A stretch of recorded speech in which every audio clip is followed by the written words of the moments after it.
பார்த்தீங்கன்னா இன்றைக்கி ரொம்ப நாள் கழிச்சு நம்ம வந்து இந்த ட்ரோனை வந்து ரெடி பண்ண போகிறோம்.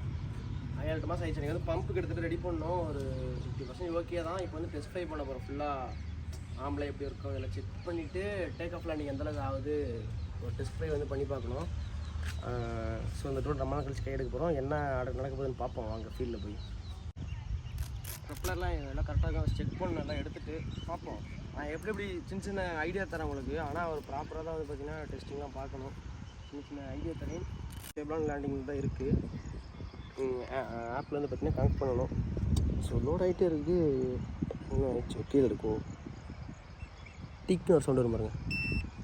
அனுச்சுங்களா அது ஸ்டார்ட் வந்துடும். ஃபஸ்ட்டு வந்து பார்த்திங்கன்னா ஜிபிஎஸ் நாட்டில் கேட்டுன்னு வந்துச்சு. இப்போ ஜிபிஎஸ் இஸ் குட்னு வருது. அண்டு சேட்டலைட் 17-18 தான் கிடைக்குன்னு நினைக்கிறேன். 20 வந்துடுச்சு பாருங்கள். ஸோ இப்போ ப்ராப்ளம் இல்லை. பட் மருந்து அடிக்கும் போது ஒரு டைம் கேலிபிரேஷன் பண்ணணும். கேலிபிரேஷன் பண்ணிட்டு தான் அடிக்கணும்.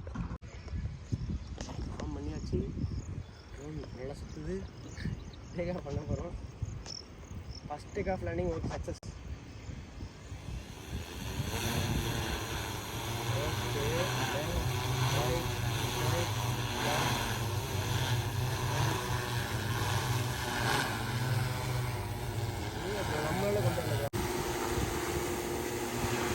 வந்து பார்த்தீங்கன்னா ஸ்டேட்டில் நிற்கிது.